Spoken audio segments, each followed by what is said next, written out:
dar suporte aos estudantes e supervisionar as atividades acadêmicas.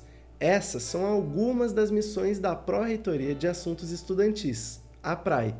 Hoje vamos conversar com a pró-reitora Gisele Guimarães. Não saia daí, que o TV Campus Entrevista de hoje está só começando.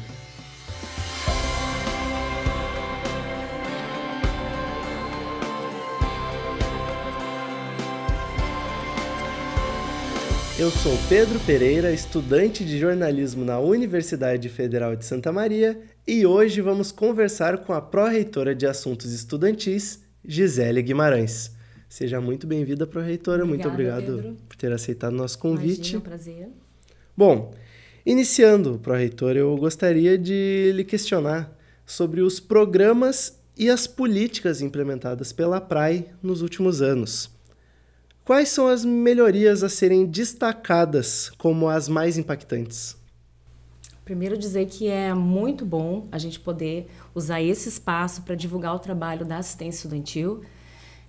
Essa pasta na gestão da universidade, que é o lastro, eu acho, de todo o funcionamento universitário, que são os nossos estudantes, em especial os estudantes em vulnerabilidade socioeconômica, são uma realidade do nosso país e que, portanto, nos trazem muitos desafios no sentido de dar conta não só dos direitos básicos, a gente fala de moradia e alimentação, mas dessas inovações todas, enfim, nessa busca por melhorar as condições de permanência, que é o grande objetivo da PRAE, né? A gente costuma dizer que muitas vezes mais difícil que entrar na universidade, Pedro, é permanecer nela, né? E concluir o curso. Então, a PRAE ela tem essa fundamental importância, que é de assegurar a permanência. E não se faz permanência só com bolsa, não. Eu acho que é bacana poder usar esse espaço para falar sobre isso, né? Porque a permanência ela vai muito além da questão econômica, que é um grande desafio, né? Mas as questões de bem-estar, né, de saúde integral, de saúde mental. Hoje a gente tem um ambiente universitário que nos desafia muito, esse conjunto de políticas que vão para além das questões econômicas, mas também sociais e de saúde, né, mental sobretudo. Então, falar sobre o trabalho da PRAE nessa conjuntura, né, eu já abro dizendo que é muito desafiador, Pedro, né? A gente encontra um cenário quando entra em 2022, que é o retorno da pandemia, e o impacto que esse momento histórico, né, da humanidade trouxe para o âmbito da educação, de todas as esferas, para as escolas, né, para as creches, para as escolas, e no ambiente universitário não foi diferente. Então, seja para, né, os colegas técnicos administrativos, para os professores e, em especial, para os estudantes. Então, a retomada, né, que é quando a gente entra com a nossa gestão em 2022, ela tem esse grande desafio que é retomar a vida acadêmica, né, na universidade, em especial, que é o que toca para a PRAE, né, que são aqueles estudantes que não passam só pela universidade, eles moram aqui, né? E se não os que moram aqui, os que precisam morar aqui. Então, a gente fala em uma responsabilidade, a retomada, né, do trabalho da assistência estudantil pós-pandemia, ela desafiou muito isso, né? Em que ambiente a gente está, que ambiente a gente recebe pós-pandemia. E aí, com muitos desafios que a gente vem promovendo esse enfrentamento ainda hoje, né, em 2024, ou seja, 3 anos, né, já do momento em que a gente chega com essa proposta, com esse cenário de assistência estudantil, precisando dar conta de uma série de lacunas, né? Seja as questões de espaço, seja as questões de convivência dentro da universidade, sejam as questões orçamentárias, que são um grande desafio para quem faz assistência estudantil. A gente não faz assistência estudantil sem orçamento. Então, ao longo de 2022, 2023 e agora 2024, a gente tem esse conjunto de desafios, né? Que é fazer com que as políticas básicas da assistência estudantil permaneçam, e não só permaneçam, que se fortaleçam. E aí é até curioso falar, né, que permaneçam, porque é muito difícil a gente manter hoje muito do básico, assim, em função do orçamento, mais propriamente falando, né? Então, a gente teve, assim, uma série de dificuldades, né, nessa retomada com relação às questões orçamentárias. Quando a gente fala em restrição orçamentária, a gente fala no impacto que isso tem no subsídio do restaurante universitário, né, nas condições orçamentárias para fazer reformas às casas de estudante, que são necessárias e são infinitas. para a questão de atualização de valor de bolsa, né? Então, o estudante hoje, ele, principalmente o acompanhado pela PRAE, que é esse estudante com benefício socioeconômico, ele precisa desse suporte. Ele quer trabalhar, ele precisa trabalhar e, portanto, ele precisa da bolsa. Como reajustar essa bolsa, né? Então, a gente, quando assume, a bolsa era ainda R$250, a bolsa PRAE. Imagina o que a gente faz hoje com R$250. Não faz nada, né? Com 400, que é o valor atual, ainda é insuficiente. Mas, então, a gente pega esse cenário, precisando adequar, né, todos os projetos e planos e políticas, programas, né, da PRAE, para esse novo contexto que é pós-pandêmico. Ou seja, a necessidade da gente orçamento para dar conta daquilo que ficou para trás desde final de 2019, com a universidade sem um fluxo, né? Ou seja, a gente precisou ficar em casa, mas nem todo mundo conseguiu ficar em casa. Então, o estudante que precisa da assistência estudantil ficou aqui. Então, a gente tem relatos, né, que a gente tem em torno de 1.800 hoje moradores na CEL2, falando da CEL2, né, ou do campus sede. Em torno de 1.800 e alguma coisa moradores. E durante a pandemia, a gente permaneceu com 500, 600 moradores que moram aqui. Né? Então, a retomada depois desse impacto foi um grande desafio para a gente, né? Mas seguimos com os nossos programas. A gente falaste em quais são os programas da PRAE, né? Então, a gente tem o programa de moradia estudantil da UFSM, é o mais potente de todo o país. E isso nos orgulha, né? Nos desafia muito. Eu costumo dizer que quem tem a maior casa de estudante também tem os maiores problemas com a casa de estudante, porque as coisas vêm junto, né? Então, a gente dar conta, né, de seguir e aperfeiçoar esse programa é uma grande prioridade da PRAE. Te digo que o nosso grande objetivo na retomada em 2022 foi a Casa do Estudante. Né? Então, onde a gente mais focou, acho que ao longo dessa gestão, foi dar conta de regularizar, né, dar transparência e, de certa forma, garantir a equidade a todo mundo que queira acessar a assistência estudantil e, principalmente, que acho que talvez seja o nosso principal instrumento de assistência estudantil, que é a moradia, né? Então, a gente, além de conseguir estruturar, né, uma equipe, hoje a gente tem um setor, né, eu tenho servidores trabalhando exclusivamente pela moradia estudantil e isso é da nossa gestão. O histórico de gestão da Casa do Estudante foi sempre assim de muita dificuldade, né? Pela forma como a Casa do Estudante sempre teve no seu processo de gestão poucos servidores, né? Um desafio muito grande para dar conta da demanda dos estudantes e a partir então, enfim, de um histórico que a gente herda, né? E com esforço de colegas que nos antecederam, que fazem com que a gente chegue nesse momento e diga, olha, a gente tem hoje um setor específico que está se transformando em coordenadoria da moradia. Então, a nossa primeira coordenadoria, a PRAE, ela tem uma estrutura ainda bastante horizontal.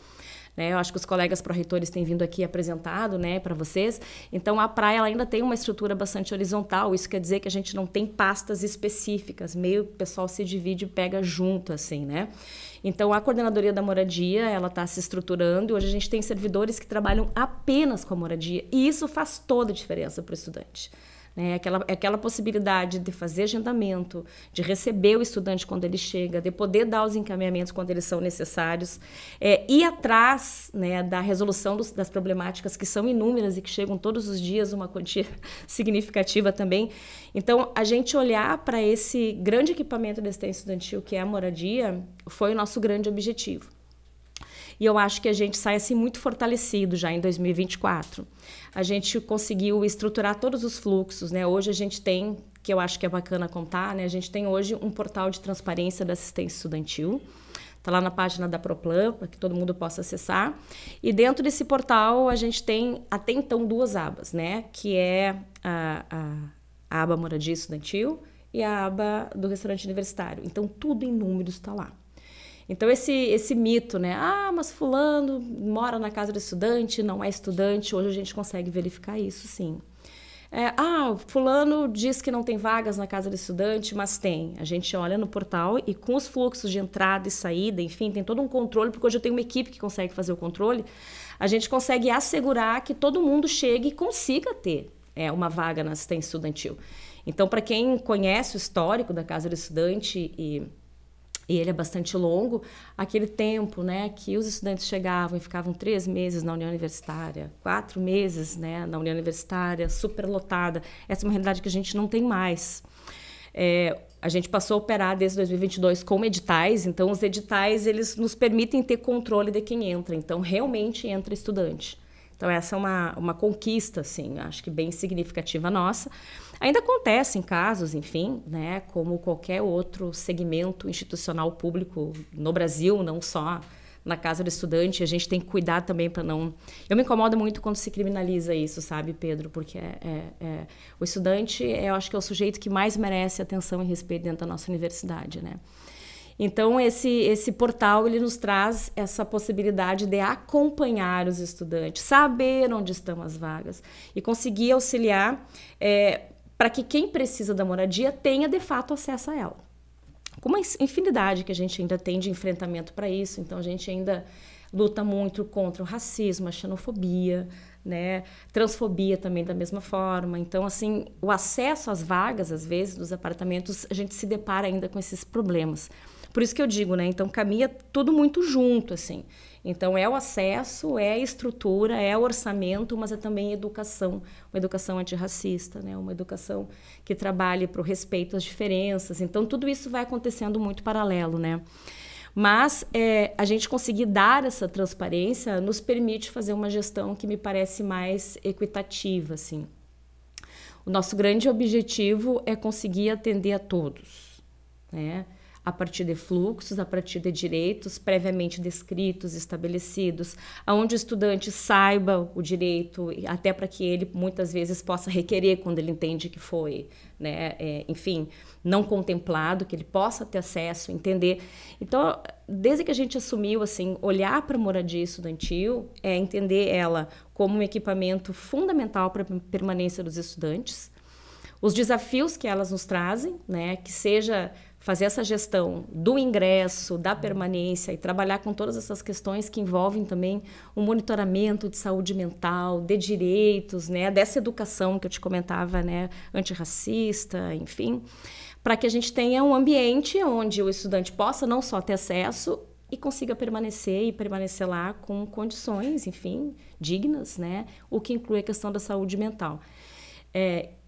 Isso tudo a gente está fazendo, eu não posso dizer que a gente já conseguiu finalizar isso, né? Mas é um processo longo e quase que de formiguinha, todo dia um pouco, porque a gente pega a estrutura de uma assistência estudantil muito pujante, como é a nossa, né? A gente tem casa de estudante desde o final da década de 50, acho que essa é uma de 60. Então, toda uma estrutura e uma lógica de trabalho que foi sendo alterada, né? E dizer também que nada disso acontece, Pedro, sem as representações estudantis. A gente não tem como trabalhar sem os estudantes e isso é uma máxima, assim, para mim. Toda alteração, toda mudança, todo problema precisa ser discutido com os estudantes sempre. Seja com as direções de casa, né? Para quem está nos ouvindo, às vezes não entende como é que acontece o processo de tomada de decisão, por exemplo, dentro da casa do estudante. Existem as representações estudantis e eles elegem entre os moradores quem vai fazer, né, a coordenação e a direção de tudo que se envolve naquela casa, juntamente com a PRAE. Então, também o nosso máximo respeito, porque isso não é uma coisa muito fácil para fazer quando você é estudante, né? Então, afora todas as questões acadêmicas, que são de muito desafio, as questões políticas que esses grupos assumem, né? Então, são pessoas que estão diretamente relacionadas às decisões da PRAE. Também o Diretório Central dos Estudantes, né? O DCE tem uma função também muito estratégica em tudo que acontece na PRAE. E as nossas instâncias de construção, de tomada de decisão, que são os conselhos. Então, a gente também reativou os conselhos de moradia, que é o espaço institucional composto, né, enfim, por resolução, por portaria, entre PRAE, estudantes, Proinfra, que tem assento também, a PRPGP, que também tem no Conselho da Moradia da Pós-Graduação, ou seja, tudo que envolve tomadas de decisão são discutidas nesses espaços de conselho. Mudanças de resolução, problemas que chegam. Então, esse processo de construção participativa de tudo que acontece, eu acho que é o grande desafio para a gente, que na verdade é fazer uma gestão de recursos humanos, né? Trabalhar com a questão política, que são as demandas dos estudantes, até onde a instituição consegue ir e os desafios que a gente assume para fora, seja, né, em busca de alterações de política mais macro, seja, né, mesmo dentro da universidade, às vezes brigando por recursos para poder repassar para o RU, por exemplo, né? Então, tudo muito coletivo e participativo, e isso é a minha máxima, assim. Então, às vezes, quem acompanha de longe até acha que tudo demora muito para acontecer. E demora mesmo, tá? Porque quando a gente faz sem participação é mais rápido. Mas essa nunca foi a nossa decisão, né? Especialmente num local como esse em que a gente trabalha para, né, os estudantes. Então, eles precisam construir com a gente. Então, assim, moradia estudantil vem sendo a nossa prioridade. Eu também, quando eu assumo, em 2022... a gente trabalha com a abertura do RU, né, pós-fechamento da pandemia todo, mas a gente abre ele num outro formato, que é com o restaurante todo terceirizado. Então, esse formato, né, da terceirização do RU, ou seja, a gente não trabalha mais com autogestão, não são mais os nossos cozinheiros que estão lá, os copeiros, ninguém mais está lá. O que tem hoje é uma empresa, né, que é a SM Gomes, que fornece os nossos serviços todos de alimentação, supervisionados pelos nossos nutricionistas, que inclusive a gente abre aqui um parênteses e dizer que já temos uma grande equipe de nutricionistas. Então, também a retomada do restaurante universitário nesse molde, né, terceirizado, foi um grande desafio, porque é muito diferente de tudo que a gente fazia, né? Então, assim, uma série de alterações precisaram ser feitas, inclusive do próprio acesso ao RU, agendamento. A gente sabe que isso é um questionamento sempre da comunidade acadêmica, principalmente dos estudantes, para que agendar? Mas quando a gente trabalha com 11 mil refeições diárias, que é o que a gente tem hoje, nós somos, eu acho que, o segundo ou terceiro restaurante do Brasil universitário com o maior número de refeições. São 11 mil refeições diárias. Então, a gente precisa ter um controle de quanto precisa ser produzido para comprar, precisa ter uma responsabilidade com o agendamento e o comparecimento, senão a comida vai fora, né? Então, assim, mudou muito a nossa sistemática de pensar o acesso à alimentação em função da terceirização. Então, também isso foi um objetivo nosso. Lá em 2022, assim, foi um trabalho muito intenso, de colegas que já passaram pela direção do RU, e aqui eu deixo meu agradecimento, assim, e uma grande admiração pela Carla Brasil, que foi a nutricionista, diretora da RU, que iniciou o processo de terceirização, né? Ela e a nutricionista Vanessa, com todo um trabalho, assim, muito intenso e sério com relação a essa transição de um restaurante né, de autogestão para a terceirização. Isso não foi uma coisa simples. Então, a gente chega no momento em que chega hoje, sempre com uma infinidade de desafios, mas quando a gente olha em 2022, quando começou, a gente pensa que já trilhou uma coisa muito bacana, assim, né? Ainda insuficiente, porque é muita coisa para dar conta. Mas quando eu falo em assistência estudantil, eu digo no mínimo, assim, gente, casa, comida, né? Então, assim, a moradia, ela é muito estratégica e o restaurante universitário também. Eu estou falando e tu pode ir perguntando, tem bastante coisa para contar. A senhora comentou sobre a coordenadoria de moradia. Uhum. Eu gostaria de saber mais sobre isso. Isso foi um setor, talvez, implementado Exato. Nessa gestão? Ah, que bom que tu perguntou. Sim, como eu falava, né? Até então, a organização da praia ela sempre foi muito horizontal. Isso quer dizer o quê? Que tem os pró-reitores, né? E aí a gente tem chefias, mas não tem coordenações desse setor.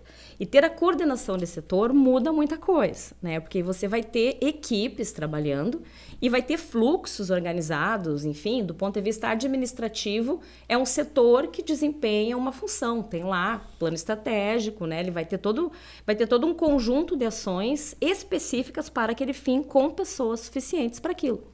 Então, a gente conseguiu estruturar, né, com um trabalho assim, muito bacana também de uma servidora assim, que passou e deixa uma grande contribuição para a moradia estudantil, que é a administradora Rita, né, Rita de Cássia, que esteve à frente desse processo todo, reestruturando o serviço, criando os fluxos, e é como eu te contava, assim, sempre com esse objetivo de fazer com que o serviço seja transparente, as pessoas precisam entender como acontece.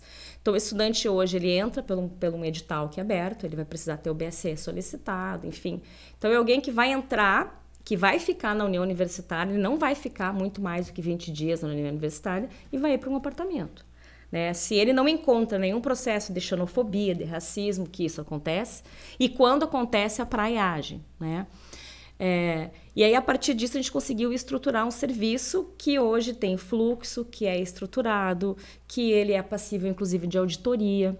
A gente recebeu em 2023 2023, Pedro, auditoria da CGU, da Controladoria Geral da União, que faz o controle de todos os fluxos, de todos os processos. Então, eles fizeram uma auditoria na Casa do Estudante, assim, muito intensa, com vários apontamentos que a gente vai tendo que dar conta. Então, quando você normatiza o processo administrativo, né, e a burocracia, do ponto de vista da instituição, ela é importante para isso, porque eu consigo rastrear, eu tenho documento, eu sou passível de auditoria. E a auditoria, ao mesmo tempo que ela assusta, ela qualifica o processo.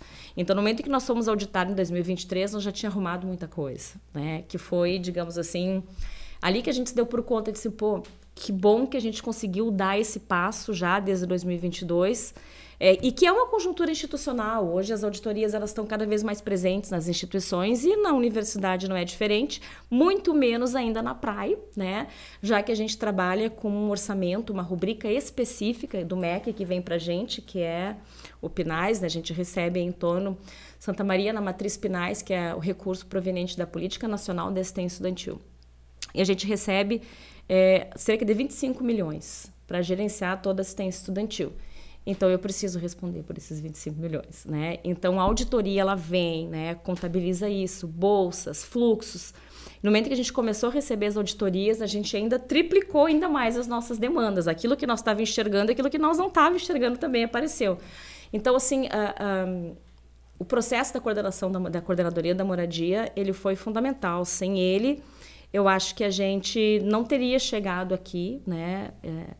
E para vocês que acompanham a dinâmica da universidade, quem está nos ouvindo, né, e conhece a dinâmica da universidade, ou mesmo que não conhece e tem curiosidade, a moradia estudantil e também o restaurante universitário são palcos de muitas reivindicações do movimento estudantil.